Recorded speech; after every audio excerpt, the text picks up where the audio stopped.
সেখানে যে বিয়ের প্রলোভন দেখিয়ে আমাকে ধর্ষণ করবে, সেই ধর্ষণে আমি পড়বো। তাহলে ধর্ষণের সংজ্ঞাটা কোথায়?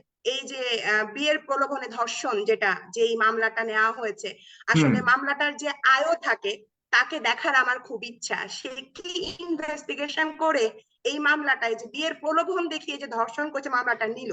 প্রিন্স মামুন, লায়লা, যাদেরকে নিয়ে আজকে কথা বলতে আমরা আসছি, আমরা এটা আমরা শুধু এদেরকে নিয়ে একদিক কথা দিয়ে বলছি না, আমরা দুঃখজনক। আমরা হ্যাঁ, হ্যাঁ, এদেরকে নিয়ে কথা বলছি না একটু। এদেরকে আমরা ভাইয়া বলছি আমি একটা ওভারঅল হচ্ছে সোশ্যাল রূপক অর্থে মিডিয়াতে যা ব্যবহার হচ্ছে। যদি করি, যে এরা হুম হচ্ছে সমাজের একটা রূপক চরিত্র। এদের আওতায় আসলে যারা সস্তা কন্টেন্ট ক্রিয়েট করেন ভিউ বাড়ানোর জন্য, তাদের উদ্দেশ্যে এই আয়োজনটি করা, বা সমাজ যে পথভ্রষ্ট হচ্ছে এটার নিরূপণের উপায় কি? আসলে উপায় কি এটা যদি বলতে যাই, আমার যেটা মনে হয়েছে আজকে কয়েকদিন ধরেই, তো বেশ কয়েকদিন ধরেই এই যে বিয়ের প্রলোভনে ধর্ষণ, যেটা যেই মামলাটা নেওয়া হয়েছে, হুম আসলে মামলাটার যে আয়ও থাকে তাকে দেখার আমার খুব ইচ্ছা, সে কি ইনভেস্টিগেশন করে এই মামলাটায় যে বিয়ের প্রলোভন দেখিয়ে যে ধর্ষণ করছে মামলাটা নিল।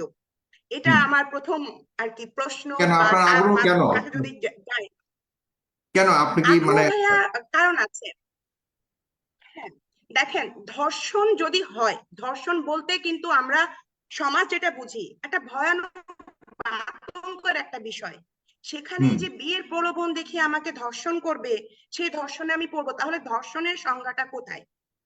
সেই সেই আয়ও, মানে ধর্ষণের সংজ্ঞাটাকে কোথায় রেখে মামলাটা নিয়েছে? এটা হচ্ছে আমার এক নাম্বার কোশ্চিন। এই প্রোগ্রামের মাধ্যমে যদি তিনি শুনে থাকেন তাহলে আসলে আইও তো মামলা নেয় না, তার মামলা আমি নেয় আসলে থানা, পরে জানতে আইওকে দায়িত্ব দেওয়া চাচ্ছি। হয় এটাকে ইনভেস্টিগেট করবার জন্য। আর হ্যাঁ আরেকটা বিষয়, হুম। এই হ্যাঁ মামলাটা বলুন। ইস্যু হবে, তার ইনভেস্টিগেশনটা কোথায় আসলে? আচ্ছা হ্যাঁ।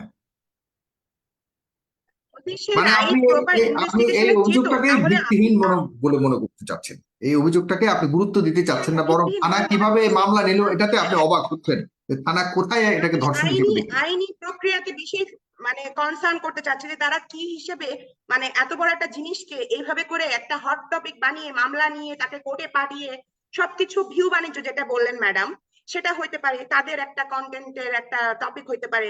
আমরা প্রোগ্রাম করছি, অনেকে প্রোগ্রাম করছে, মানে হোয়াট এভার। আর একটা বিষয় হচ্ছে যেটা, এখন দেখেন তাদের এক মানে প্রিন্স মামুনের যে মিলিয়ন মিলিয়ন হচ্ছে ফলোয়ার বা যারা আছেন, প্রিন্স মামুন কথাটা বারবার আসছে কারণ তার তার ইস্যু, মানে ইস্যুটা নিয়ে আমরা আসছি আজকে।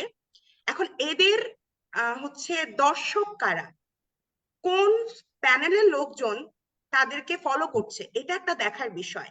হ্যাঁ, হুম। এখন আমি বা আপনি, উম, রেজওয়ানা ম্যাডাম, তারা নিশ্চয়ই রেগুলার হচ্ছে তাদেরকে ফলো করছি না।